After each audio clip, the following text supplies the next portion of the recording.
This is probably one of our best presentations that we're going to put with a lot of good information, because unfortunately, this fraud alert and scams, I call it, continually happening to our loved ones. Hello.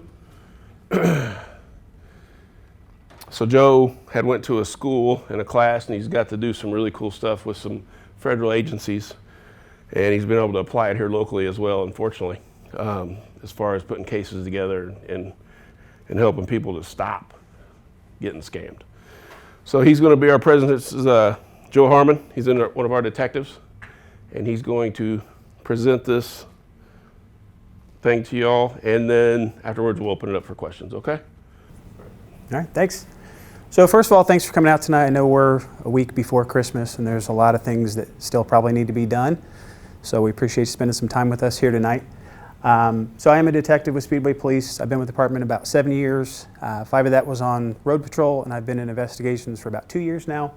And as Jeremy said, a lot of the financial crime cases come across my desk. So it's important to get this information out there.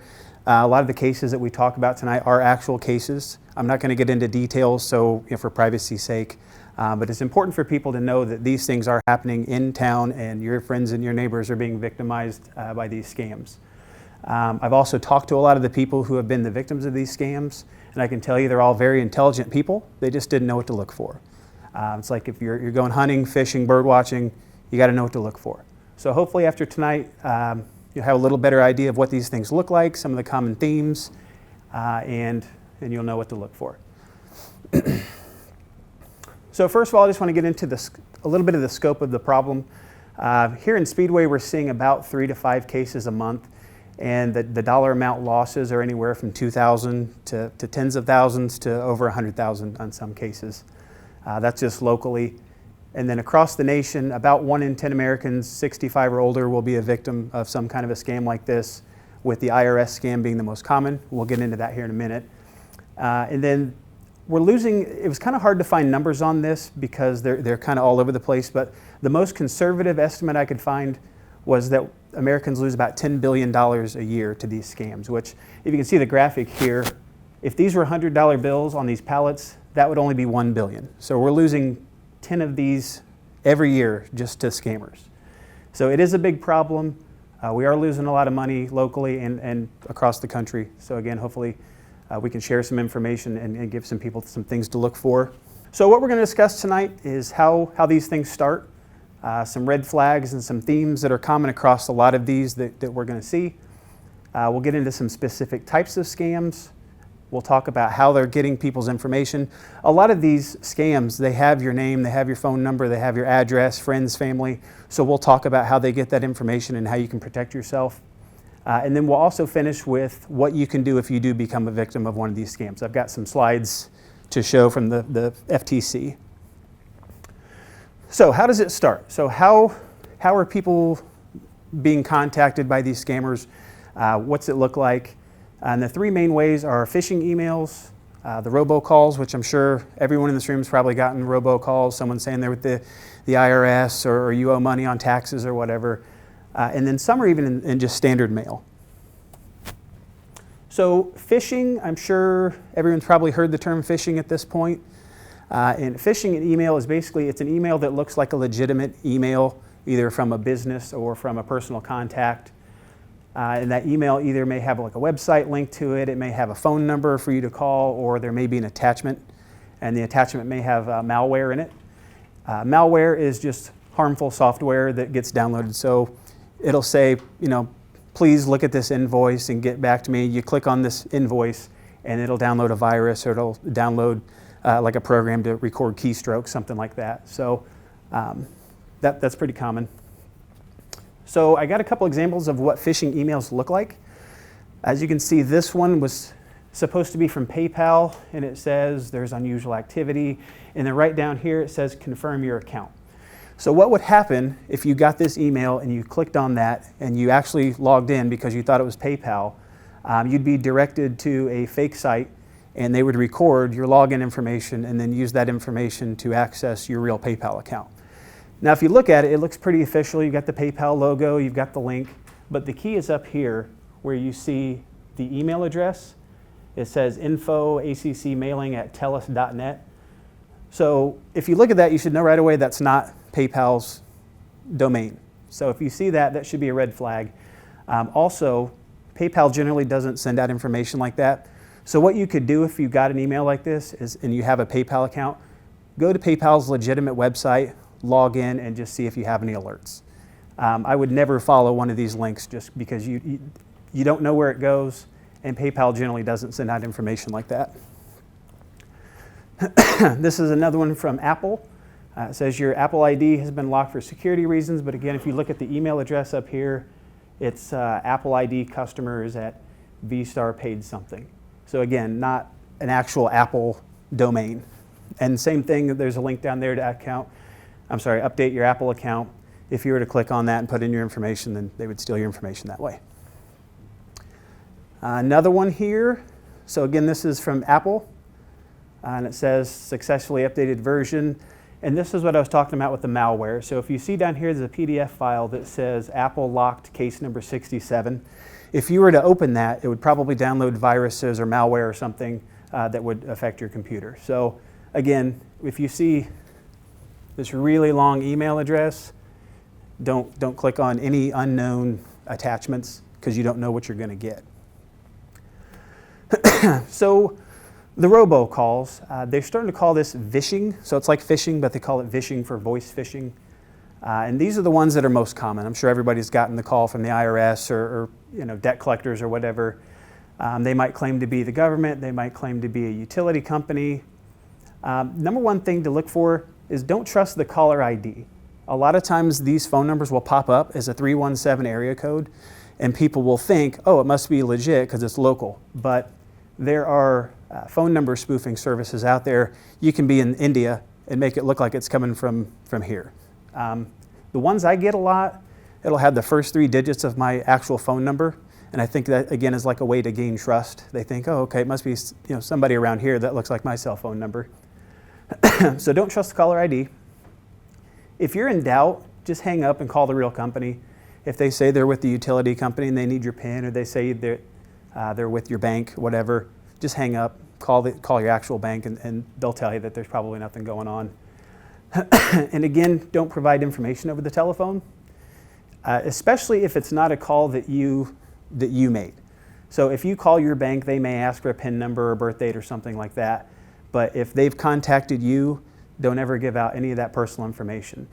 Most legitimate businesses don't ask for social security numbers and all that stuff on an unsolicited call. So be on the lookout for that. A couple new ones that we've been seeing. The Attorney General's office has been getting reports of fake tax lien notices, and they look like legitimate notices. They say it's from your county and you owe taxes and there's a lien on your property if you don't pay it. A lot of them have misspellings though, or the wrong county. Like if you live in Marion County, you'll get something it'll say Hancock County. So if you get one of those and you're in doubt, call your local assessor's office. They can tell you whether that's the case. And then this one at the bottom, it's kind of a gray area. It's not necessarily illegal, it's just very deceptive. We've gotten some reports, mostly from businesses, where they'll get a letter from someone claiming to be like a website domain registry service, and it'll have a bill, amount that they owe, and it'll have their website. But at the very bottom, it says that they're a marketing company. So they want you to think it's a bill to renew your domain, but it's actually a marketing service. So I say it's kind of a gray area because they do tell you that it's not an actual bill, but you kind of have to find it. So we've seen some of those. So again, kind of be on the lookout for fake tax lien notices. They've been getting a few more of those. And then any bills that you get, make sure you read those closely. Make sure it's a legitimate bill. So what we're going to go over here are just some red flags and some themes that are common to a lot of the scams. And the reason I put these before we get into actual scams themselves is that once we get to that part, kind of be on the lookout for these red flags and these themes and see how they've used them in actual scams. Because once you kind of get a hang of these, you'll start to understand kind of the template more or less. So we'll go through these, and like I said, once we get to the actual scams themselves, be on the lookout for those. So the first one is a sense of urgency. I don't know if anyone's ever had like high pressure sales tactics like at a timeshare or something.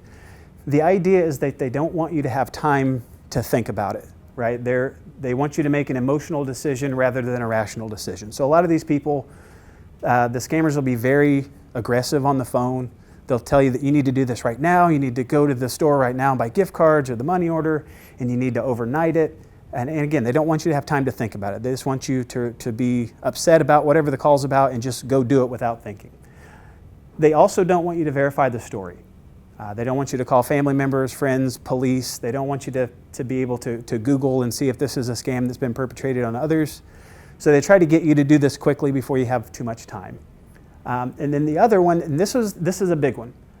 So checks can take up to 4 days to clear the bank. So if you get a check today, you take it to the bank, put it in the bank, it'll show that you cashed the check, it'll go through, and it'll show as pending on your account.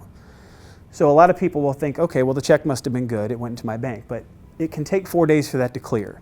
So when they want you to do these things now, like please send this money now, overnight the cash, overnight the money order, whatever, they're trying to take advantage of that 4 days because they want you to send the money before that check bounces and you realize this is fraud. So anytime that you get a call or whatever and they're really like high pressure and they want you have to go right now or you have to overnight this, that should be a huge red flag because they're trying to get you to do something before you really have time to think about it. Overpayment, we see this a lot with employment scams and online sales scams. So what they'll say is that, let's say it's Craigslist, for example. They'll say, well, you're selling this couch for $500. I'm out of state right now, and I'm moving. So can I send you $1,500, and then you take the $1,000 over to pay my movers or my agents? So again, what they're doing is you cash that check. You think that it went through. You send the $1,000 cash or money order. Then the check bounces. So anytime that you have something where they want you to send money to somebody else from a check, that should always be a huge red flag. Again, we also see it with employment scams. They'll say, well, we'll send you $2,000 to cover your first week's pay, and then please send $1,000 to this person to cover training or supplies or software or whatever the case may be.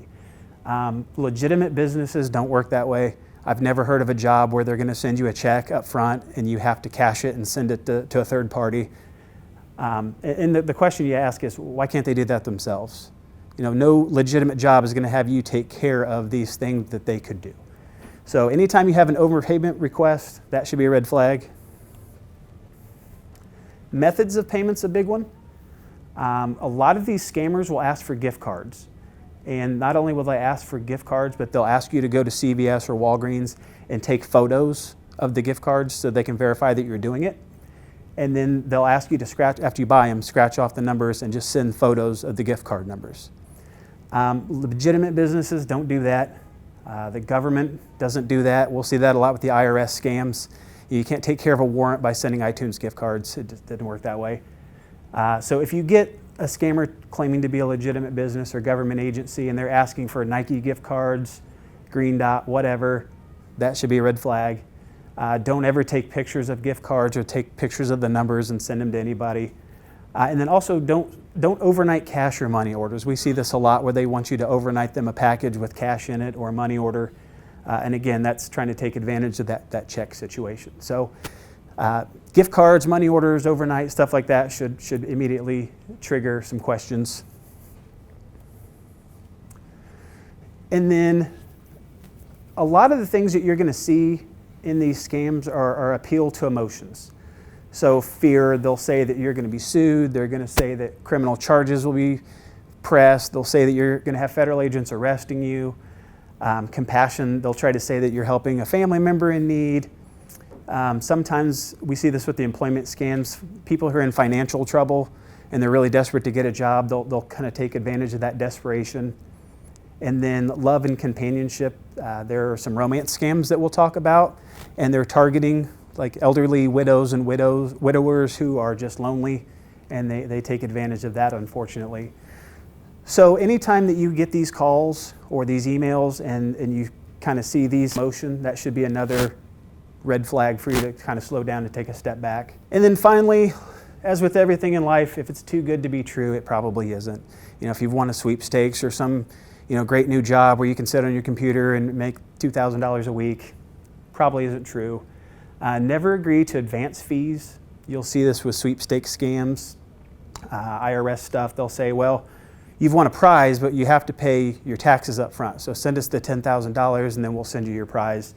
They call those advance fees. Don't ever agree to that. When you're in doubt, again, that goes back to that sense of urgency. Just hang up the phone, get a callback phone number if you really think it might be legit. Call someone for an outside opinion. Call a friend, call a family member, call the police. We would much rather spend time talking about this beforehand than to have someone lose their life savings and then we have to take a report and try to track this down. So you can always call us. And then don't fall for threats and intimidation. I've had a number of people tell me, well, they were really aggressive or they were really intimidating or whatever the case may be. A lot of us have this innate desire to be polite and be nice and not hang up on people. They're not your friends, hang up on them. Don't, if they get really aggressive, just hang up. You can always call us. So those are some of the red flags that we're going to look for. So as we go through, we're going to get into some of the actual scams that we've been seeing. And again, every one that I've used are actual cases that we've had. Again, I'm not going to get into specifics for safety or for privacy's sake. But these are all the ones that we've been seeing a lot. This is by no means an all-inclusive list because there are just hundreds of these scams out there. But these are the ones we've been seeing. So kind of look for some of the red flags that we just went over and see how they're used in some of these scams. So the first one we're going to talk about, they call the grandparent scam. I've seen this one a few times. What they'll do is they'll call and claim to be a bail bondsman, a police officer, a prosecutor, whatever. They've even gone as far as they'll call and say, hey, Grandma, do you know who this is? And if she says, oh, this is Billy, isn't it? And they go, yeah, it's Billy. And they kind of just play off that. But they may sometimes have legitimate names of people. So we'll get into how they get that information, but don't be surprised if you ever encounter this scam that they may actually have legitimate names of nephews, grandkids, whatever. So they'll claim to be a lawyer, bail bondsman. They'll say, your grandchild's in legal trouble. They trust you. They wanted me to call you for help. And then they'll say that they need cash, gift cards, whatever, sent overnight to get them out of trouble. Some of the stories I've heard, one guy was told that his grandson was arrested in another state and that he was in jail, and that if he would overnight $5,000, that would take care of the bail. So he did that thinking that it was legitimate. And then the next day, once the money arrived, the scammer called back and said, well, I just talked to the judge, and for another $5,000, we can drop this and just call it a fine, and he'll be out of trouble. So he sends the $5,000. The next day, he calls back, well, the judge changed his mind. It kept going until finally the victim just stopped sending money. But they'll come up with a lot of excuses for why they need you to send this cash urgently. The other thing they'll say is they'll tell you, if it's a grandson, they'll say, well, don't call his parents. He's really embarrassed about this. So, don't call any family members. He trusts you and he knows that you'll help him. And again, that's to keep, if you were to call and find out that he's not in Florida, he's been in Indiana the whole time, well, that would kind of out the scheme. So they don't want you to call anybody and verify the information that they're giving you. And again, they'll get back to this sense of urgency. They'll say, hey, you got to overnight this right away. The deal's going to be off the table. The judge is going to change his mind. So again, they're going to have that sense of urgency to have this money sent. So a few tips on this one. Legal matters are never resolved this way. If someone's legitimately in jail in another state, they're not going to have you mail cash to an address. That's not how they're going to do that. Don't believe caller ID. Like I said, that can be spoofed. Titles. I've had people give long badge numbers and they're Lieutenant so-and-so or they're Agent so-and-so. And they do that to kind of lend credibility to themselves because people say, oh, they gave me a badge number, they gave me a title, it must be legit. So don't believe any of that stuff. It can all be made up. They will say don't call the family member, but it's better to call them and just find out that this is not true. Don't worry about embarrassing somebody. Don't lose your life savings because you're worried about hurting somebody's feelings. Again, never send cash, never send anything overnight, don't send photographs of gift cards. And if you're really unsure and you think this might be legitimate, get a contact number for them, give yourself some time to think, and then decide whether you want to call them back. If it's a legitimate problem, again, I've never heard of anything like this being legit, but you know, they shouldn't have any problem giving you a contact number to call them back. So that's one we've seen. We've had people lose tens of thousands of dollars on the grandparent scheme because it's kind of that appealing to that emotion of helping out a family member in need, and people want to help, and they don't want to embarrass anybody, and so they sometimes fall for it.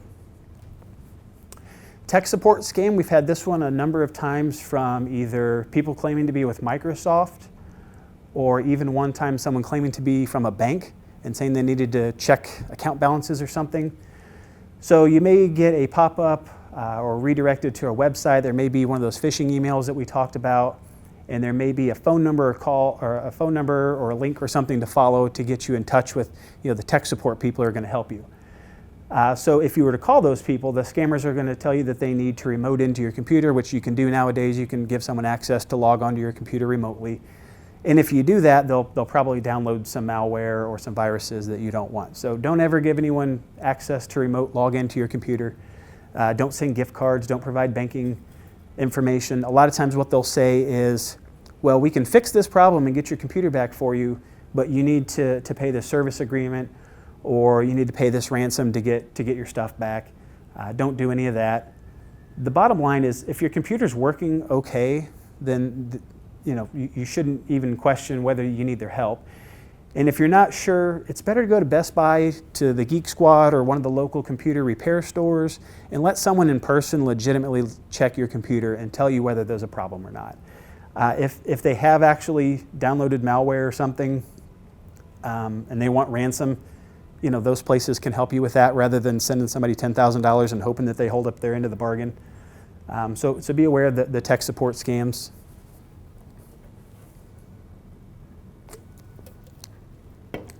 So the online sales scam, we kind of hit on a little bit previously, and you'll see this on Craigslist, OfferUp, eBay. And generally what this looks like is, let's say you have a couch for $500 you're selling. You'll get somebody saying, hey, I'm really interested in your couch. I'll pay the $500, but I'm out of state and I'm gonna have to have it shipped. What if I send you $1,500 and you take $1,000 after you cash that check and send it to my agents or my movers or whatever? So if you were to do that, you would get a check, you would cash it for the $1,500, and then when you sent the $1,000, the check bounces and now you're at the $1,000. So anytime that you're contacted by someone offering more than what the item's worth, or they have some weird story that doesn't really make sense, that should be a red flag. I've even seen that we had one with a dog breeder. Someone created a fake website, and they had pictures of dogs, they had descriptions, and then when the person sent them a deposit, they then contacted them with additional fees. They said, well, now we're gonna have to ship the dog via Delta or whatever, and it's gonna cost extra. We can't just ship them across the country. And then when they agreed to that, they said, well, we're gonna have to pay extra for medical care, or for special this or that on the plane. So again, if you agree to it, the fees just keep coming out of nowhere. So some things to look out for on the online scams. When you're buying, don't mail deposits for pets or anything like that unless you've verified the seller to the best of your ability. The best way to do that is Better Business Bureau, Yelp. In the case of dogs, like the AKC and kennel clubs will sometimes register breeders. You can find out if they're a legitimate breeder. If you're going to pay for something like that, use a credit card or use PayPal that has some built-in fraud protection where you can dispute charges if you need to. The other one on that is, has everyone heard of reverse image lookup, like on Google? So what you can do is you can save a picture and you can upload it to a search engine, and you can see any other websites where that picture's popped up. So what these scammers will do is they'll get a generic picture of puppies and then they'll use it. So you can see if that same picture has been used on 2 or 3 other websites, and that should give you an idea that, well, maybe this isn't right, because 7 people have this dog apparently. So take advantage of that. It's free. It's just called image lookup. How do you do that? So Google has it. If you just go to Google and type in reverse image lookup, it'll link to a couple search engines that do that. It's really easy. You just take a picture that you've saved, upload it, and hit search, and it'll show you. That's also useful. We'll talk about the romance schemes. I had one where I reverse looked up a picture of a guy on an oil rig, and he popped up on like 3 or 4 different profiles. So somebody had just gotten this picture of this guy and had used it repeatedly. So that's a good tool when you're buying something online, or talking to someone online. When you're selling online, again, don't accept more than the asking price for movers or delivery or whatever. As far as payments, again, use something like a PayPal so that payment can be done immediately. You can see that the funds are in your account, and then you can choose to send the item that you're selling. So this one is the most common one, and I call it the IRS warrant scam because it's not always IRS. I've had people say they're with the U.S. Marshals, Treasury, Secret Service, you name it. If it sounds official, if it sounds government, people have used it. And this one's really straightforward. They'll call and they'll say, you have back taxes, and if you don't pay this, then we're going to come arrest you, and federal agents will be at your job or your house. And a lot of times you're going to hear very official sounding things like federal warrants and federal investigations. They'll say that your social security number has come up in criminal investigations in Texas or something. And they always, if you don't do this, then we'll be at your house and we're going to arrest you, and the federal agents. So if that happens and you're not sure, first of all, that's not how it works. If you have a warrant, that's not how that works. You can always just tell them, look, I'm happy to cooperate, but bring someone in uniform from your local police department. If you're really going to come to my house, just bring the local police with you. That should shut them down. Some things to look out for this. Again, if there is a warrant for your arrest, we don't call you and let you pay for it over the phone with an iTunes gift card. You can go to this website, mycase.in.gov, and you can see if you have any warrants. So you can look up your name and it'll show if you have a case, and there'll be a little red W next to it, and that tells you that you have a warrant. So unfortunately, I've had people claiming to be with the local sheriff's department. I've had federal agents, you name it. If it sounds official, someone has claimed to be them and said you had a warrant, you can verify that. Again, you can't pay off a warrant over the phone with a Nike gift card. It doesn't work that way. I had someone recently said that the U.S. Marshals were asking for Nordstrom gift cards in order to pay for this tax issue. They don't have any use for Nordstrom gift cards, so they wouldn't ask for that. Again, don't trust titles, badge numbers, special agent, anything. That doesn't mean anything. Anybody can claim anything on the phone. So the romance scam is kind of a nasty one that's been popping up a little more lately. You'll see it on Match.com, Tinder, Our Time, which is targeted more toward people over 50, I believe. And the way this works, and again, they're targeting people who are widows, widowers, who have kind of been with someone for a while, now they're lonely. The way this works is they'll meet someone on that website and they'll develop a relationship, they'll start talking. Eventually, they'll probably ask the victim to move to like a Google Hangout or Facebook Messenger to continue chatting there. They may ask for like sensitive photographs, things that would be embarrassing. So once that they've moved to that and they're building a rapport, it'll move really quickly. So the scammer will probably send photos of them, fake photos of themselves, and they'll say that they're in love with the person, that they're getting ready to retire and they want to move to Indiana and marry this person. They'll promise marriage, they'll give them pet nicknames. I've had a couple people, they've asked for their address, their home address, and they've gotten little gifts or flowers and things. And the idea is that they want to make the victim really believe that this is a real relationship and they're in love and they really want to marry them.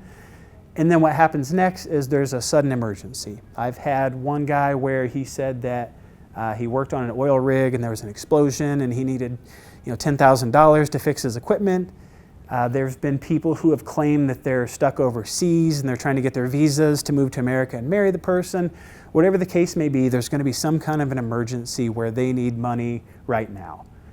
And if the victim doesn't send them the money, then they'll use guilt and emotional connection. They'll say, oh, I thought you loved me. I thought I was going to marry you. And they'll really try to guilt that person into sending the money. If that doesn't work, they may try blackmail. So when we mention Google Hangout or Messenger, the reason they want you to do that is because it gives them access to your contacts and your friends and family.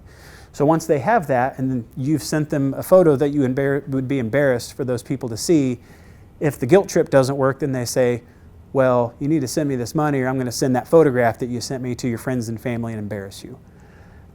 So again, that one's kind of nasty because it really preys on people who are lonely and who really think that they're in love, and they'll use blackmail if they have to, unfortunately. So big signs of this one are spelling, grammar, normal conversation cues. You'll see things that are just worded really weird in text messages. Things that just don't sound like what people in the U.S. would say. If they're reluctant to talk on the phone or send photographs, that should be a red flag because cell phones, everybody can make a phone call to anywhere in the world. Everybody can take a selfie and send it to you. So if they're reluctant to do that, you should be asking why. Again, you can use the reverse image search. We had a guy who was claimed he worked on an oil rig, and he sent a photograph of himself on this oil rig. We did a reverse lookup, and he was on like 6 or 7 different names. So someone had found this picture of whoever this poor guy was and was just repeatedly using it to scam women because he was a good-looking guy and he's got this job on this oil rig where he's making all this money. So they used him. So you can use reverse image lookups, open source intelligence, which we'll get to here in a little bit. So a lot of these scammers use social media and other open source intelligence to find information on you. So I say turn the tables and use it to find information on them. If someone's given you a name, look and see if that's a real person.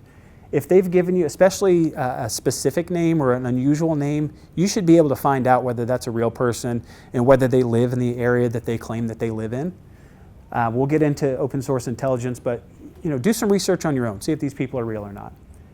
Don't give out personal information. Don't give out addresses, anything like that. Try to avoid the Facebook messengers, the Google Hangouts, things like that are going to give people access to your friends list, your friends and family. Don't ever send out sensitive photographs. We've had younger males generally fall for this one the most, but they'll send some very embarrassing photographs and then they want basically ransom to not send the money. So don't do anything like that to people in general, but especially people you don't know. And then finally, be aware of emotional manipulation. If they're starting to use the I love you and I want to marry you and it's moving really fast, that should be a sign that maybe something's not right. The employment scam is one of the overpayment scams that we talked about earlier. You'll see these through job websites, networking sites like LinkedIn, and then even contract sites like Rover. I don't know if anybody knows what Rover is. Basically, you can sign up to like walk people's dogs and stuff. There's services for everything now. And it'll usually be an offer to work offline or to work like remotely. So they'll say, well, we need you to do data entry or whatever. We had a guy, he was being scammed by someone who claimed that they were with the UN, and they mailed him about 3 inches worth of paperwork with fake job descriptions, fake HR documents, like an official congratulations, welcome to the company letter. I mean, they really went all out to sell it. And then what they did is they sent him a $3,000 check and said, please send $2,000 of this to so-and-so for your onboarding, your software, your new computer, all the things that you're going to need to do this job. So the guy cashes the $3,000 check, he sees it's in his bank, he mails the $2,000, the check bounces, and now he's out. This one, we have this one a lot in Speedway. We get a lot of people who will get checks in the mail from people who they were supposed to work for. So this one, unfortunately, is pretty common. So again, some things that should be red flags here. Check the email address. If it's something weird, like we had one that was, the domain was HR desk something. It wasn't from the company that the guy said he was from. So check the email address, see if it's actually from a real company's domain or if it's something made up. Research the company on Google. Is an actual established company? Would the job title that you're being offered match what that company does? Don't agree to send money orders, cash, for checks. Again, the check's going to bounce and you're going to be on the hook. And don't be fooled by these elaborate schemes. I've seen people, they've done fake interviews, they've done like fake 10-page questionnaires. All these things that would normally seem legitimate for a job, they'll fake it. So they have no problem doing these fake interviews, fake questionnaires, fake tax documents, you name it. If they can get you to believe that this is a legitimate thing to sell the story, to get the money, they've done it. Like I said, one guy had stacks of paperwork. It was pretty impressive, actually. And then finally, the Sweepstakes Scam. This is another advance fee scam. So they'll say that you've won a prize, you've won a $100,000 grant, whatever the case may be, but you have to pay the taxes up front. So what they'll say is, we're going to send you $100,000, but you have to send us $5,000 first to cover the fees and the paperwork, the legal process of it. So unfortunately, this one has also popped up on some hacking stuff. So there was a lady who got a Facebook message from a friend telling her about this sweepstakes and didn't realize that her friend's account had gotten hacked, and this was all made up. So she actually thought this was her friend telling her about this sweepstakes and, oh, I got $50,000, you should do this too. And unfortunately, she got caught up on it. Again, be aware if they want you to overnight them cash or gift cards or something to cover taxes. That's not generally how those things work. And then you can also ask yourself, is this something I signed up for? Is this something completely out of the blue? Again, if it's too good to be true, probably isn't. Don't agree to pay advance fees. They're trying to take advantage of that check clearance time if they do ever send you a check. Be aware of claims that just don't make sense. We had one where they said that they'd want a car, but they couldn't send them photos or anything of it because executives were test driving it to make sure it was, pristine for them. It just didn't really fit the claim. So kind of question whether the claims that they're making make sense. And again, who initiated it? Is this something that you got out of the blue? Is this something you signed up for? So keep that in mind. So does anybody have any questions about, I know it's pretty quick, but some of the basic scams that we see a lot of? Anybody have any questions about that yet? Yeah, go ahead. I have a quick question. I know when I'm on my laptop or computer at home, and I get those things, Mm-hmm. I don't normally automatically delete them. Mm-hmm. If I open them on my cell phone, will it affect my cell phone, or will it affect anything there, or is that more on a laptop or desktop? I just thought of that sitting here. Right. So it's more laptops, and especially with Apple products, they're a little harder to mess with. But they could lock up your phone, and then you're stuck on a screen. That doesn't usually. It's more. We see it more with laptops or desktops, but theoretically, it could happen on a phone. It's better just to, like you said, delete it and not even take that chance. So. Okay. So, how are they getting the information? Like I said, some of the times you will be contacted by people and they will know legitimate names of family members. They will know legitimate addresses, prior addresses. They might know other phone numbers. They might know your employers. They might have a lot of information on you that you're going to say, well, how would they know this unless they were legit? So what we're going to talk about is the free ways that this information can be found and some ways that you can protect your information. So the first one is what's called open source intelligence. And this is any publicly available information, usually from what are called data brokers. Now, data brokers are people who compile information like email addresses, phone numbers, rewards cards sometimes. Unfortunately, the BMV will sometimes sell information. So anywhere that your information can be found, social media, you name it, these people aggregate that information. If you're interested later, when you go home, I recommend Family Tree Now. Put your name in there and just find out what information is out there about you. I've had a couple where I put someone's name in that I know, and it's given me their cell phone number, all their previous addresses, all their neighbors. It's given me their like family members. It can be very scary how much information is out there. So Spokio, That's Them, Family Tree Now, those have a lot of information that can be kind of scary if you get on there and see how much there is and how accurate it is. You can sort of remove your information from the data broker sites. Like if you go to Family Tree Now or Spokio, there is a link where you can have them delete your information, but they add new information every 3 to 6 months. So if I delete my information today, 6 months from now, it might be right back on there. So you kind of have to keep up on it, but you can sort of remove your information. The other one is just publicly available information. The MyCase website I told you will show speeding tickets, it'll show arrests, it'll show divorces, collections, and that's all free to anyone who wants to get on MyCase. It doesn't require a login, you can just get on there. Property records, like you can get on the assessor's website and see who owns property. So that'll show, again, criminal and civil cases. It'll show addresses. It might show old addresses. So all that information is out there. So if you get a call from someone just because they have previous addresses, family members, phone numbers, ages, hobbies even, it doesn't mean they're legit. It means they spent 60 seconds on Google and found it out. Social engineering is another way that they get information. And basically this is when you use deception to trick people into giving you personal information. We're more alike than we are different, so the same things that will motivate me will motivate you, whether it's money, intimidation, greed, insecurity. So people will use knowledge about people to trick them. Embarrassment's a common one. I've had people who have gotten scammed and they continue sending money even though they know it's a scam, just because they're embarrassed to make a report or tell a family member. They've also done studies and found out that psychologically we're more likely to chase money when we've lost money. So for years, Monday Night Football was the most heavily betted game of the week because all the people who lost money over the weekend were chasing it on Monday. So we'll see that with these scams, that people will get tricked out of a little bit of money and they think, well, maybe it's legit. Maybe if I just go a little farther, I'll get my money back. And people will spend thousands of dollars trying to get back to even rather than just, cutting their losses and moving on.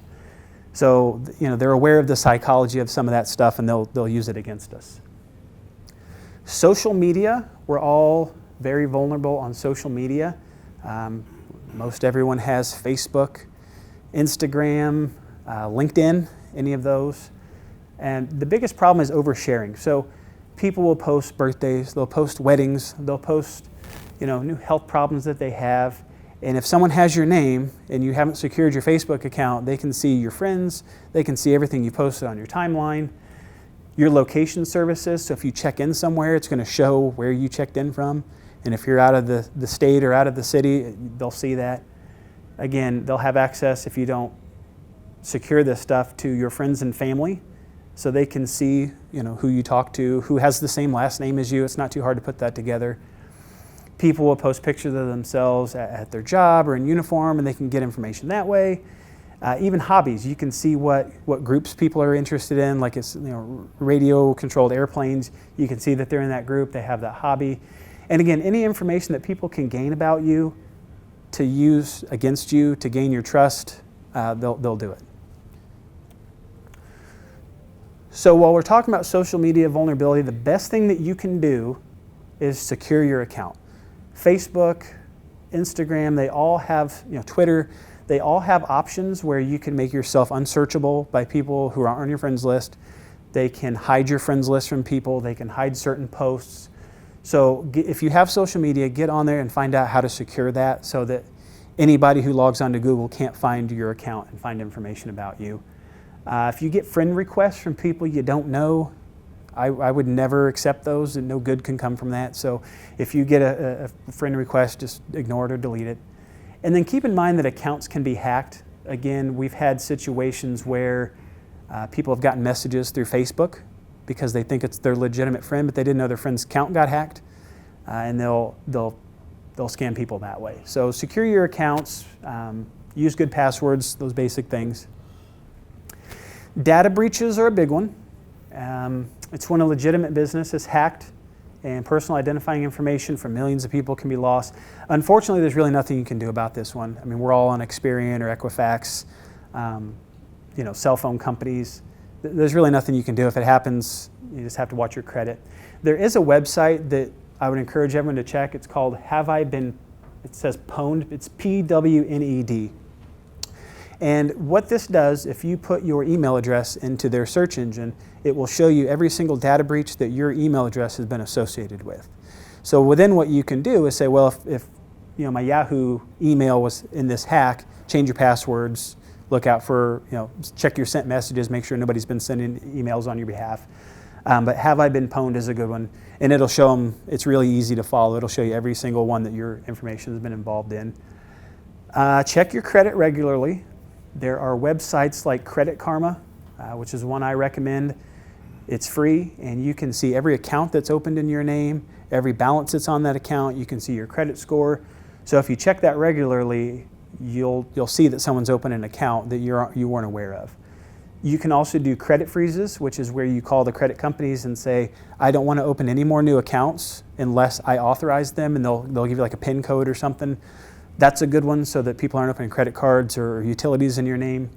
And then every year also, the government mandates that you get a free credit report from the credit companies.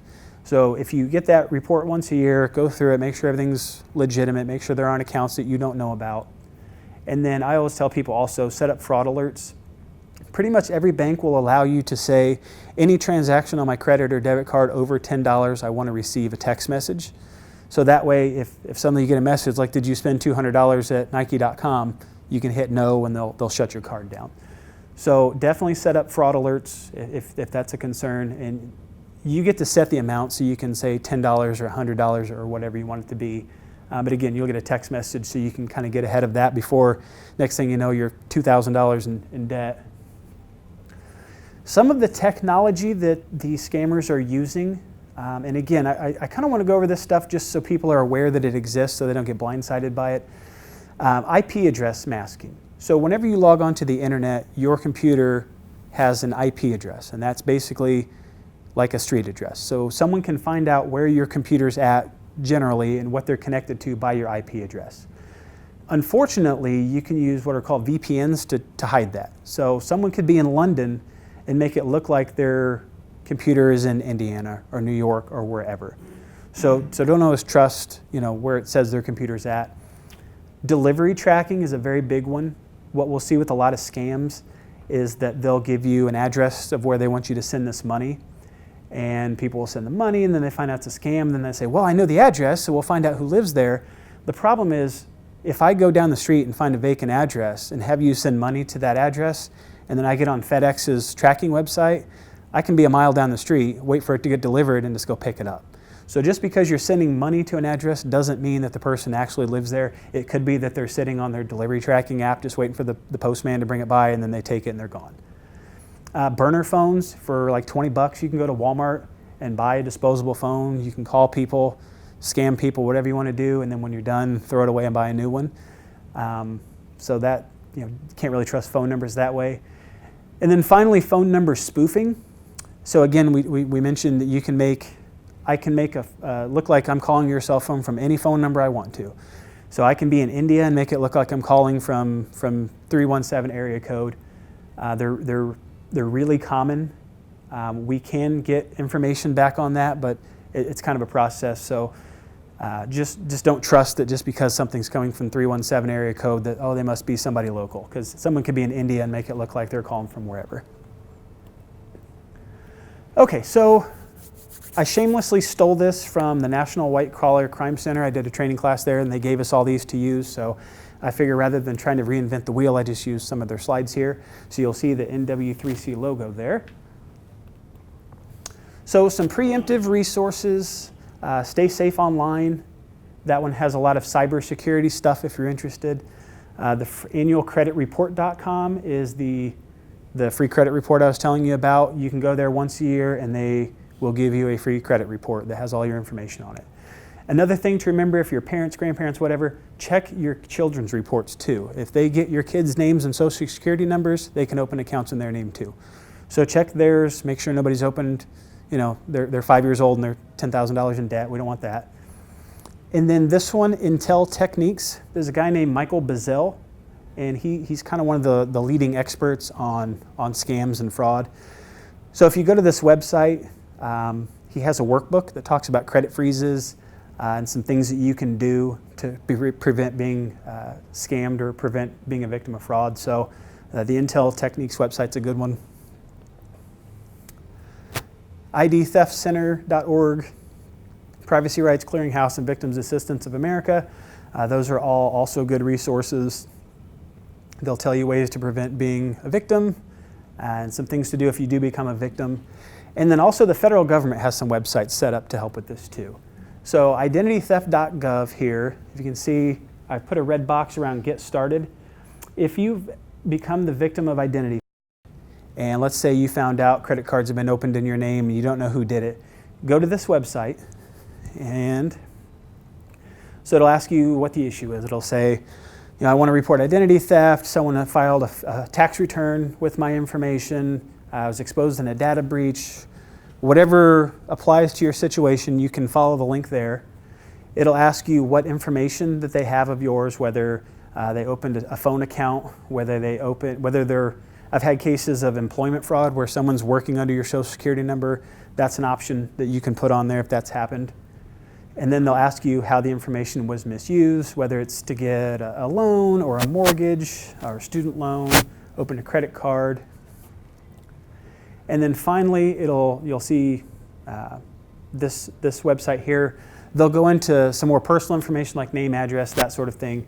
And what this will do is two things. Number one is it will file an identity theft report with the FTC so that they know that this happened if they find your information somewhere or if they develop suspects. And then it also will give you a recovery plan. Now the recovery plan, so this is what the theft report, identity theft report will look like. And then the recovery plan, so it'll give you steps to what to do. So someone's opened credit cards in your name, let's say. It'll tell you how to contact the companies. It'll have phone numbers. It'll have the department you need to ask for, what you need to tell them. It'll walk you through the steps of what you need to do if that happens. The FBI also has the Internet Crime Complaint Center, or IC3. This one is not so much for identity theft, but more scams. So if you've been scammed online, this is a good website to go to. And again, you can see the red box, file a complaint. You would click that. Submit an internet crime complaint with the IC3. And then what it'll ask you is basically your name. It'll ask what happened, what information you have on a possible suspect, names, phone numbers, emails. It will walk you through what they're going to do. It'll tell you what you should do. And that's what that looks like here. So they'll ask your name, address, this kind of stuff. And then, again, what details should you put in there, what they're going to do with your information, and how they're going to proceed. That's all there on the FAQ. And then finally, this is one I recommend a lot. It's the FTC's Consumer Information page. And this is a screenshot I pulled about a month ago. So what they do is a couple times a month, they'll basically write an article. It's like a blog. And like this one is a holiday scam, open enrollment scams, real estate stuff, immigration problems. So they kind of write like a little article where you can kind of see what's new and what they're aware of. And then you can also search scams. So charity scams, fake check scams, foreclosure. They've got a ton of different options you can go through, and you can read all the articles they've written on whatever topic, whatever scam you're interested in. You can also do email updates, so if you just want them to email it to you and you can read their article. So that's all I have. So what questions can I answer, or what would you like to go back over? What was the guy's name? Michael? Bazzell, Bazzell. And if anyone wants, I can give you my email address, and I will email you this whole presentation if you'd like. So if there's something you missed or something that you want to see. And then also, Jeremy's going to pass out the sheets here. So these are fraud prevention tips from the FTC. I downloaded this brochure right from their website. So feel free to make copies and pass it out to people. Retirement homes or whatever that have like community boards, feel free to post it. It's some pretty good information about how you can prevent a lot of the things that we talked about tonight. You'll see on there. So have you guys ever found any scammers? What do you guys do to this? So they're tough. Because a lot of times it's almost like a drug dealer network where they have people with certain, the people who are running the scams are not the people picking up the packages. So we have to prove that the people picking up the packages knew what was going on, which, if they admit to it, yes, but it can be tough. So a lot of what I end up doing on these cases are subpoenas for bank records, because I can find out that, yes, you sent this person money. So I can subpoena the bank records, which you can open fake accounts, but generally people will have their correct information on their bank account. I work a lot with the federal government on these. Generally, they have to be over like $50,000. Unfortunately, we do run into a lot that are. But they're good because a lot of these are from out of state. So let's say I subpoena somebody's bank records and they're in Texas. The department is not going to send me to Texas to try to track this person down. So we rely on Secret Service, postal inspectors to help us with their national resources. So I work a lot with them. We have solved some cases. We've gotten some pretty big cases. We've done search warrants and things like that. So it happens, but it's pretty tough just because of it's kind of like a spider web. You know, you get a name and then there's 10 other names. And you get some bank records back from subpoenas and you see 18 other names. And then you know, sometimes we've intercepted the people who are picking up packages like at our UPS store, you know, and they just tell you, oh, I didn't know what was in it. So it can be tough, but you know, we do have some success. I personally had the fake IRS guy tell me I had a warrant. I said, come get me. Come on, I'll tell them that I work for the police department. My grandmother has been relentlessly trying to be scammed over the phone by people that have a different accent. And one time she did go to CVS and purchase gift cards. However, on her way back where she lives a little bit further west, she stopped at the police station. I wasn't working, but I don't know why she didn't come to my house. I think because then everybody knew. So she came to the police department. She told me who she was. They called me. I went over. She says, Jeremy, you know, she's a big publisher clearinghouse person from way back. So I think that's another reason they kind of prey on some of these people, because back then you would win if you bought the magazine. And I told her, Grandma, this is fake, you know. What do I do? So I went over her house. He called. I talked to him. He didn't have an accent that I recognized. So couldn't really figure out how to make him stop. So what I did was I bought a boat whistle, loud whistle. Every time he called, my grandma whistled in the phone. And she got a kick out of it, and he finally stopped. So, and we've all got the emails. I've tried to sell things on different, either Facebook, Marketplace, Craigslist, what's the other one? OfferUp. Yeah, and you'll get the email, hey, I'm in the Army, or I'm somewhere, let me send you this money ahead of time. So everything he was saying, I've experienced personally a little bit of it. Taking reports, because I take the initial report, it breaks my heart when somebody has given $20,000, $10,000, and they look at you and like, how do I pay my bills now? It breaks my heart. It truly does. We've had people lose their retirements. Yeah. You know, they've been saving for years and they send $20,000 or $30,000 and it takes a hit, and then they have to change their lifestyle because of it. Whole lifestyle. I mean, not to move in with their children. We had a older gentleman. He was lonely. He told me. He told me. He said, Jeremy, I knew what I was doing, and I knew. He goes, but she was calling me. They sent him flowers on his birthday. They sent him something else on Christmas. So this went on for a short time, or for an extended period of time, and he only lost like $12,000. But that was his life savings. That was his life savings. And he tells me, I knew what was happening. So I don't know how to respond other than I'm sorry that happened to you. I truly am. And he's like, well, how do I get my money back? We can't get your money back. We can't. It's not like he said, it originates on another continent, and they'll send a cell here and they'll pick it up. And if we don't catch them soon enough, they'll send it back to that continent. It's gone. Or like the pictures, they don't even need the cards. They can do it from that. And then as a patrolman and as just a person on the street that has to initially go meet these people, it breaks my heart every time. To get back to your question about solving these cases, it's so much easier to get the information out there or to have someone call us and hopefully prevent it. Because if we can prevent it, then we don't have to do the subpoenas and the tracking people down through databases. And like I said at the beginning, most of it from talking to people, they've told me, he had my grandson's name. How would he have gotten that? He had, the address I lived at 10 years ago. How would he have had that? People just don't know what to look for. So if we can give the information, kind of give some of those red flags that are common through all of them, and people might say, wait a minute, I've heard this before, and stop themselves before they get involved. Or again, call us. Like, we would much rather come to your house and sit down with you 15, 20 minutes, whatever it takes, and listen to your story and give you some advice than to try to clean up the mess afterwards. It's so much easier. We've had a lot of calls on the street. They said I have a warrant for my arrest. you don't have a warrant for your arrest. Like Detective Harmon was saying, we don't call you and tell you we're coming to come take you to jail. We just don't do that, and neither does the government. It's just sad, because they're actually really scared. They're terrified that I'm going to come to their house, and they're elderly, and I'm going to put handcuffs on them and take them to jail for something that they don't have no clue what they even did. So when you get there, they're scared to even call you. So when they finally do call you, when you show up, they're scared, they're terrified.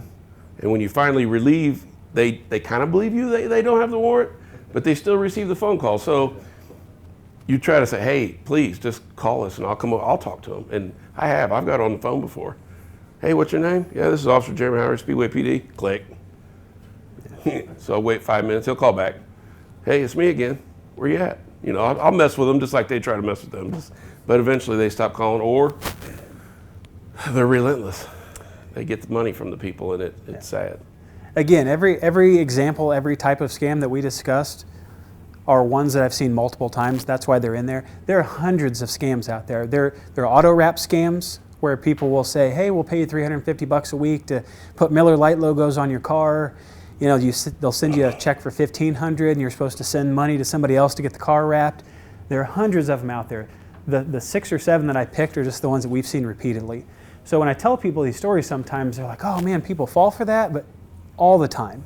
And it's one of those things where, again, they're intelligent people, but until these people are on the phone and you're into the story and they're being intimidating, they're saying that they're going to come to your house and the police are going to, people have never been in trouble in their lives and now the police are going to come. People, they fall for it. It happens so to you too? It happens. Yeah. I've been scammed at the Shell station with just my husband putting a card in there. Scammed for Skimmers? $1,000. How much? $1,000. You were scammed $1,000 from a skimmer. Well, right over here. Yeah. And I went there and I came to the police department and found. Immediately, yeah. So again, the fraud alerts on your bank account, that might be something to look into. So if someone tries to use it for $200, they're going to send you a text or a call or whatever you set up, and you can say, wait, that's not me, and they'll stop the charge immediately. So again, rather than trying to pick up the pieces later, if you can stop it before it happens, I mean, they don't charge you, and it's only a text that you get. I had a $25 iTunes card, and I went over the $25 by 8 cents, and it was attached to my checking account before I was educated enough to put it on PayPal first. And they took $2,700 out of my account over 3 days, even though I caught the fraud and told the bank, they still took my money, and it was a person out of Denmark. Cleaned me out, and it took me 12 business days before I got my money back. Mm-hmm. So here I am. Luckily I had a little savings, but they took all the money I had. Only 53 different transactions over those 3 days after I alerted the bank. If you're going to deal online, use PayPal or a credit card company because they have built-in fraud protection and you can dispute charges. So if you use PayPal and you get tricked by somebody, they'll freeze their account until it's disputed. So it's always good to use those services because they have those built-in dispute features. So I always recommend, so you don't have that situation where you're trying to spend the next 2 weeks getting money back. Yeah, absolutely. What do you do about gift cards? Because my son was scammed with a gift card. What do you do with gift cards or scan? What was the situation? He bought them out of Walgreens on 10th Street. This one was Steak and Shake for $50. Someone had used it when I went to use it. It was still all attached. I even had the original receipt. So your son had purchased the gift card, Mini, and that. and then presented it to you, and then you went to use it. And it said there's nothing on there, and I had the original receipt he bought it with. It was still attached. I'm not. What What do would you do with that? we don't know who took it, Yeah. Well, that's and I guess then you have to prove. And the back wasn't scratched off to reveal the number? I still have it attached to the original thing. I don't know about that one. And the receipt in my hand that he bought it with. Unless there was a computer glitch and it didn't get activated, I don't know. I don't know how someone would guess that. that. Christmas, that's why. We had a case, That'd be tough. 5, 6. I lose track of time. This was like dog years being a police officer. They came down from Chicago, and they were using. They had a hotel up on 38th Street, and they were getting the cards. Remember? And they didn't know. Well, the manager picked up on it because after the third time of them coming in and buying handfuls of them. So what they were doing is they had stolen credit card numbers and they had cloned them onto blank Visa cards, and they were going into Kroger and buying $500 Kroger, legitimate $500 gift cards. Yes. With it. So what happened was when the manager finally got wind of it, called us. We really didn't know what we had. We get there, they all run. run from us. There's 3 or 4 or 5 of them, I can't remember, but they didn't know where they were at. They were in Speedway, Indiana, but they had just got brought down here that day from Chicago. So luckily we caught 3 or 4 of them. They were adults. They told us where they were doing because they knew what they were doing, but they didn't want to take the heat for it. So they showed us where they were at and all that. We got search warrants, and then the detectives handled it from there. But that's just one way. I think maybe something like somebody already knew that number, and as soon as, just like the guy in Denmark, how did he know that I went over 8 cents that he could clean out my whole bank account? How'd that work? No, that's I'm not smart enough to figure it out. What is going on in Speedway right now? Absolutely, absolutely, and that's why this is very important. That's why when we asked Detective Harmon to do this, this seems to be one of our biggest problems, and it's not a victimless crime by no means, because we have a lot of people losing a lot of money, their life savings.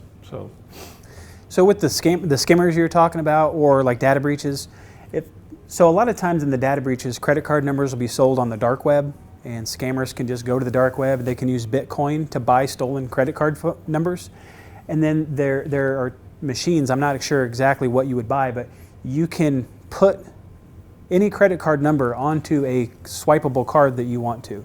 So you could have a blank Visa debit card and put somebody's stolen credit card number on it and just start swiping it like it's their credit card. So a lot of times what you'll see in the skimmers is your credit card's being used, but it's still in your wallet because they've just cloned that number onto another I card. just took a report last week where that Yeah, happened. that happens a lot. He's like, how am I paying my bills this week? Well, I know the bank wanted a case report, so I did one for him, obviously. And they'd used it at Thornton's in Speedway. He didn't live in Speedway, he lived right outside on Livingston, but he was like, what am I gonna do? I need the money now. I gotta pay my bills. But the bank said they'll give it back to me in 10 days. I said, well, 10 days is about when you're gonna get your money back. There's nothing I can do immediately to go, hey, give this guy his money. I would love to do that. Detective Harmon would love to give this guy back his money, give this lady back her money. It doesn't work like that. And how did you discover that do you check your bank account every day? How did you discover that they had used your card for? When I got my bill. Oh, okay. So, how long? For over 50 years, Wife Shell didn't notify me because we had never driven the card in Florida. They were getting the money out of Florida. So your husband used the card here, In Shell and Speedway. but then you didn't find out till you got your bill, but the bills were coming from Florida. Florida. Wow, okay. And I went to our police department, and I called their forgery, whatever it was, and I got it taken. Did you get reimbursed Yes. from your loss? Okay. Yes. And then somebody has to pay somewhere, right? So I don't know, how do we pay our interest rates or what? They always say to check your bank account every day. I got fraud alert anymore. Being a police officer, you know, we have so many things we see, and 99 out of 100 are negative. So every time, now he gave me another website. I just found out my email address has been phished 3 times. I never knew about that website. So now you go to those websites and change your accounts, Absolutely. passwords, because Absolutely. you know they have your password. But luckily, all 3 that I just checked, they were mass hacked. So they didn't get my password per se, but they got my email address. Yeah. And they tried. And I get those alerts all the time. Somebody's trying to get in your Google account. I'm like, you're not going to get anything. So How about those machines that close the cars, the gas stations? Have you guys found those? have we found any cloning machines in Speedway? Skimmers? Skimmers. Yes. Where do we find those? Is that something we can say? Just gas stations mainly. I know the Secret Service had a case where they found some guys who were doing that, and they gave up the location, so they were going around basically removing them. So we've had that. How do you tell that one's been? How do you tell if there's a skimmer on there? Yeah. It's near impossible. They look. The best thing to do is, so the part that comes out where you put your card in, pull on that. If it's a skimmer, it might pop off. If it feels like it's on there pretty solid, it's probably okay. And then some of them even, they've gone as far as they have like pinhole cameras so you can see the pin. So be careful about putting your pin in, just kind of cover it. But yeah, just pull on it and see if it feels legitimate or if it feels like it's loose or something. And if so, don't use that one. So I pull on everyone now. You guys will too now. Is that moving? Yep. Because other than that, they look the same. I mean, they look like, they've even gotten sophisticated enough to have like entire pin pad overlays they can put on it and record your keystrokes. So they're getting your card information and your keystroke. So if you pull on it, just make sure it feels like it's, like it's solid. It's not going anywhere. My friend always pays at the window now. Yeah, I'm scared. that's a good way. At the gas stations, she goes and pays at the window so that. Yeah. I mean, it's just another thing to think about, but I'm not rich, by no means. I don't know if y'all are, but I definitely don't want to give any money away. Hey, yeah. I definitely don't want to give any money away, even if I was rich. If I do, at least let me pick the charity I want to give it to. So this is so important. This is our biggest, the worst, most, I'm looking for words here. It breaks my heart when you go and you see the person and, Now the charities, when they calling you to say that it's, I just got 2 phone calls from Texas, and it was actually the police department asking for a donation. so, How do you know when they're actually looking? so you were living in Indiana and a police department from Texas called No, you. we're from Texas. Yeah. Phone number? Do you still have the area code on your cell phone? Okay. That's a good one too. That goes around every year where police departments will call asking for donations. We don't do that. Our police department has never called anybody asking for donations. I don't know of any police departments that have ever done that. And those kind of scams get exposed every year. They'll come out of the news like, hey, police departments don't call and ask for money.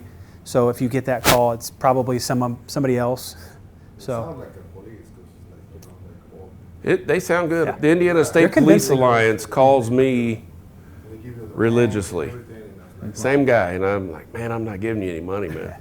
I'm just not. yeah, I don't know of too many police departments that ask for money. So if somebody in Texas, I wouldn't. Or call that police department. If they say they're from Houston PD, call Houston PD and say, hey, do you guys have people calling soliciting donations? They'll probably tell you no, but you'll find out for sure that way. So a lot of these scams, check it out third party. Like if someone calls and says they're your utility company, your bank, whatever, hang up, find the legitimate customer service number and call them yourself. That way there's no question. They'll tell you, like PayPal. If you log on to your actual PayPal account, you'll see if you have alerts or if you're missing money or whatever. So if in doubt, just verify it independently and find it, call for yourself. And also, in the beginning of his presentation, he said, if all else fails, Google it. Mm-hmm. Google it.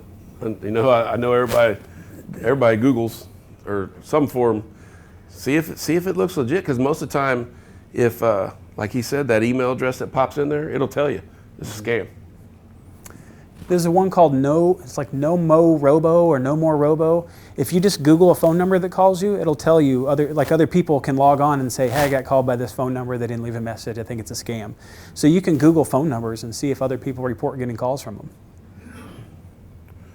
Anybody have any questions for Detective Harmon or anything about that's going on in town? Yes, sir? I got one. It's kind of a good scheme, I guess. Uh-huh. So far, and I'm gonna see if it can turn into a bad one.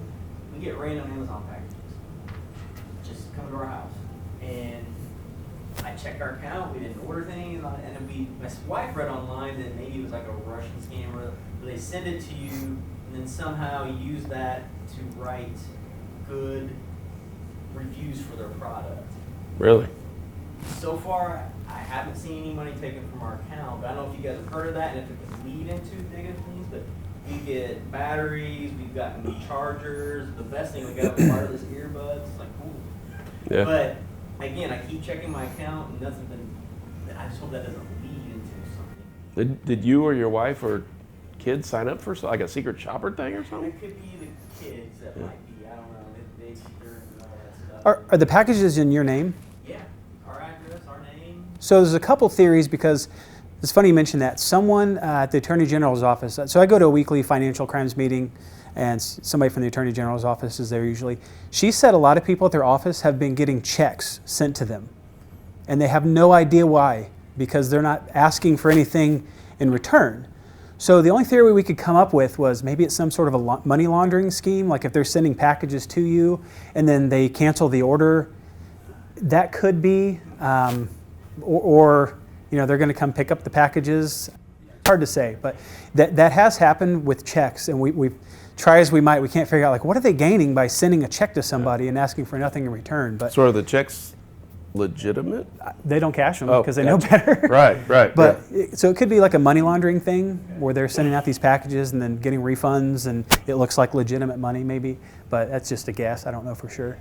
The secret shopper, my stepmother, she had did that once, and she was sent packages for reviews and things of that nature. So that's why I mentioned that. Maybe that is, maybe the kids did that and Yeah. they just don't know it's Well, you're getting the stuff in your name. Sorry about that. You get the cool stuff. Yes, ma'am. I have a question about the new little store down in Crawfordsville and then there's the vaping shop. I don't know if I'll be able to answer it. I have not been there. Well, I haven't been there either, but I'm just curious. Can anything come into Speedway if they want to rent the building? Good question. Well, I'm Question concerned because was, it's so close to all of our schools. she was she's questioning the legality of like vaping and things of that nature. So it all goes through our code enforcement, and I'm sure there's regulations and licensing and things that have to be in place. Because I know at first we did not let her open immediately, but with her being open now, I'm sure she met all the criteria. Even there, all the schools, block and half of the schools. Yeah, you're right. You're 100% right. But I know there's regulations 18 and above, 21 and above, things of that nature, and she's fell under that criteria. So she's met all the requirements to get her permits and her licensing, and I know that was followed up with by our code enforcement, Joe Kramer, John Merritt.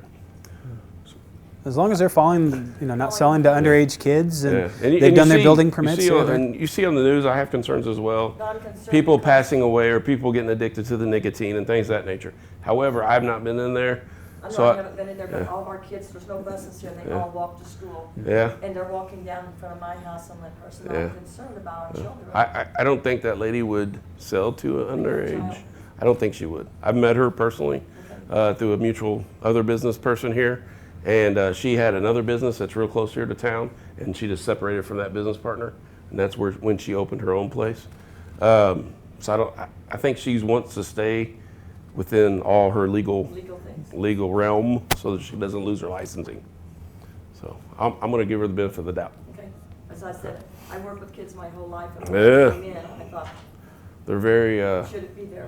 influenceable. High school kids, that will be the last place they go to get their stuff. They've already got a source. Well, I know they have sources, but Yeah. Does anybody have any other questions before we wrap up tonight? Our last one of the year before 2020. well, thank you guys for doing this. Oh, we appreciate you guys coming. Yeah. We- They said I I'm- know it's a week before Christmas, a lot Yeah. going on, so spending an hour or two There's with us been is, a we nice appreciate bit it. of snow yesterday. So, any questions about anything going on in town that anybody'd like to know before we What are your most runs, this? besides this right here? Besides this time of year we have a lot of family spats Well, between Thanksgiving and Christmas. A lot of family custody, just family domestic stuff. That's mainly what we run on, and you'll see us camped out in the shopping centers. Our lieutenants. I see We would all the rather time. sit there and watch people and detour crime than have something happen to somebody. So, I do have one, porch pirates. pardon me, porch pirates, huh? You see a big jump in that? We In the last month or so, yeah, because everybody knows they're using Amazon. yeah, and we do have it, but I have Ring, Yeah. so and I've got a few alerts. I look at it, and luckily that's how we've caught other people breaking in cars and things of that nature. So we hope that that works. So this is new this year, but CVS will allow you to have packages sent to them, and then you can pick it up at the store. So either send it to a work address where you know you're going to be, or maybe look into CVS and have it shipped there. How That many way- you think we've had so far? I thought probably half a dozen or so in the last month. So they're not extremely common, but we get them. So more last now year than normal. and the year yeah. prior, it was crazy. Yeah. It was crazy. Did we catch a few of them? Yeah, from the Ring and people's different cameras, but it was a lot crazier last year and the year prior than it was this year. I haven't taken any reports on day shift yet, me personally, Maybe more people have bought a Ring or camera. or send it to your neighbor. I know my neighbor's home all day. Hey, you care if I have it delivered to your house? Sure, no problem. It's kind of it's not a great crime anyway, because you're really gambling. You're trading a potential felony theft for maybe some Christmas ornaments. So it's kind of like a grab bag. I know a couple are you really going to worth residents, it? have placed some of their dog feces and things in boxes and wrapped them up and left them, and it's been stolen. So he's chuckling under his breath. Hey, somebody stole my box again, but hey, they got a bunch of poop. Okay, but then it's promoting, the theft. So it's like, come on, you're hurting us over here. Retaliation. Yeah. They know it. Well, he don't. This particular resident, he don't care. He's funny. Of all the package thefts I've investigated in the last 2 years, There have been very few that were like really worthwhile, like that someone really got something of high value. You know, people, for the most part, it's just not worth it. So we kind of see not as many as we used to, but this time of year we get a few more than normal. Absolutely. You see on social media that, it's run rampant through the. Yeah. Yeah, everywhere, but- and then one of the good things about us is we're a small town, so we'll triangulate it and try to get times when it's happening, things of that nature, and we'll start hitting them areas a lot harder. Like we're in them neighborhoods a lot more when that happens. Yes, sir. Kroger always has a uniformed police officer now. Kroger always has a uniformed police officer. Is that helping with their shoplifting problem? Yes, absolutely. And did you notice that Kroger also installed a surveillance camera? Is And that what that is? that's helped a lot. You mean in the parking lot or? Yes, in the parking lot. Because I've seen the monitors. Yeah, if you look out there now, there's a big camera with a blue light, and they have, yeah, Lowe's has 2, which is awesome. However, for us, it stops a lot of crime. It detours it. Yeah, people aren't apt to. What's that, sir? The pharmacist could get in her car key. Well, I actually worked that case. That was a young female, hadn't been driving very long, and she hit the gas when she thought she was hitting the brake. So it hit 3 cars, unfortunately for her. And then she got hit again. Did she? Yeah. Man, She got hit or she did? No, Oh. she got hit again. yeah. Because I was there when. Luckily, it's property damage, and as long as nobody's hurt, I'm okay with that. You know, because it's usually an accident. So, That's good, good to know. Let's just ask me what that was. yeah. Any other questions? All right. Thank you, everyone, for coming. Captain Deerdorf's already put out the date for January. I haven't looked it up. It's January or February, I can't remember. And we'll put out more time and hope to see you again. We'll have more guest speakers and better topics or more topics or revisit old topics because this isn't going away. So if we can educate you and you can educate your friends, and those friends can educate other friends, that helps us. Right. I mean, I can see, my parents thinking like my kids are in trouble, Absolutely. My daughter's in Iowa, like, oh my gosh, I have to send money. I can totally see. Absolutely. The handouts that I gave, again, I got those from the FTC's website, so feel free to make copies of those, pass them out to people. If you know, like retirement homes or whatever, they have community bulletin boards, if they'll let you post them there. And then if anyone wants a copy of the presentation that has all the information, get a hold of me, I'll email it to you. I don't have any problem with that. So, yeah, just let us know. Thank you. Good, thanks. Appreciate you guys.